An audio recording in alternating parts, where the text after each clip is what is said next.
Chairman. I'd like to inform the witnesses that I am the only member of Congress on this subcommittee that actually lives on the border. I represent El Paso, Texas. I'm a third-generation border resident. My children are fourth-generation border residents. I don't live hundreds of miles from the border. I live on the border, literally.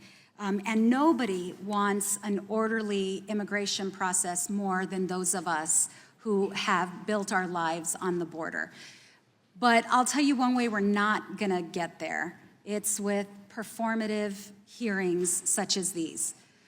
If we truly want to address our nation's immigration challenge and opportunity, we would do that through reasonable legislation, through compromise, and through comprehensive immigration reform. And I'd like to invite all of my colleagues on this subcommittee to look at a bipartisan immigration bill, the Dignity Act, that my colleague, Republican Maria Elvira Salazar, and I introduced.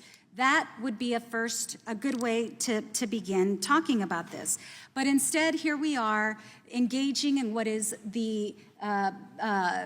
my Republican colleague's first step in impeaching Secretary Mayorkas.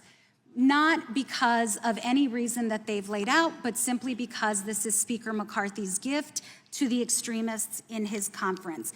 Let's look realistically at the numbers. And Mr. Reichland-Melnick, thank you so much, because the American Immigration Council actually has produced this great chart. I've altered it a little bit, but what I'd like for the public, for the American public and our panelists to note is that actually numbers started increasing long before President Biden took office, long before the election even.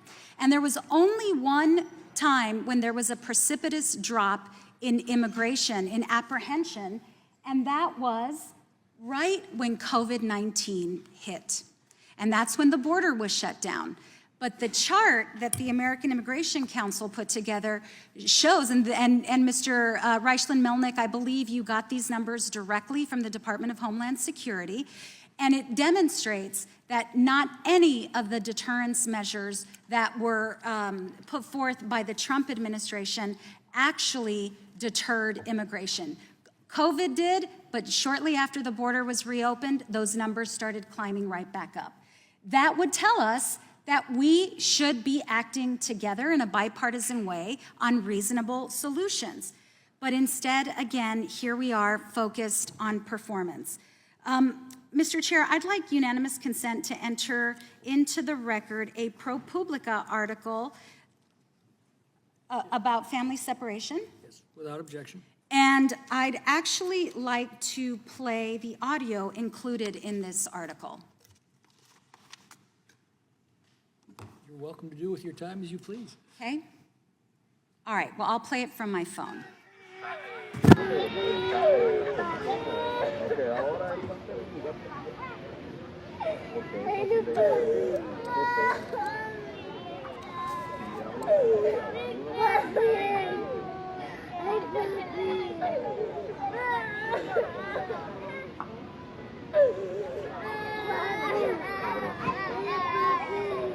Bueno, aquí tenemos una orquesta.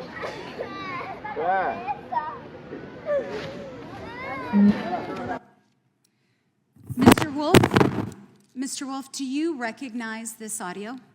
I recall that audio, yes.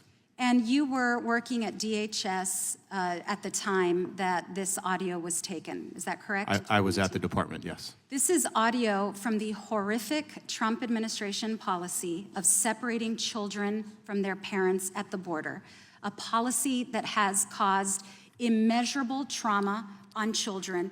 And Mr. Wolf, was Ms. Nielsen, when she was the secretary and implemented this horrific policy, did the Republican Party attempt to impeach her? So I would disagree with the premise of that question. Yes or no? It's no. not a policy. So I will reclaim my time. No, the Republican Party never tried to impeach her, nor did they try to impeach you. despite the fact that you were an architect of this policy, despite the fact that you were in place when the insurrectionists took over our capital. You resigned because of the illegitimacy of the acting secretary role that you were playing on behalf of the Trump administration, yet no one tried to Young lady's impeach time's you. expired, I but yield since back. that was an ad hominem attack, I'll give Mr. Wolf. Can I respond to that? Yes. So I think it's a useful conversation. So let's talk about children. Let's talk about protecting children. Let's talk about the 360,000 children that have come across this border. Point of order, on in the whose last time is he 2 years. speaking? She made an attack on him. Point of order, on whose time is Mr. Wolf speaking? Ms. Escobar's time. Ms. Escobar yielded back her time. She made She an yielded ad back her hominem attack time. on Mr. Wolf, and I thought it Mr. was Chairman. important to give She him an yielded back her opportunity time.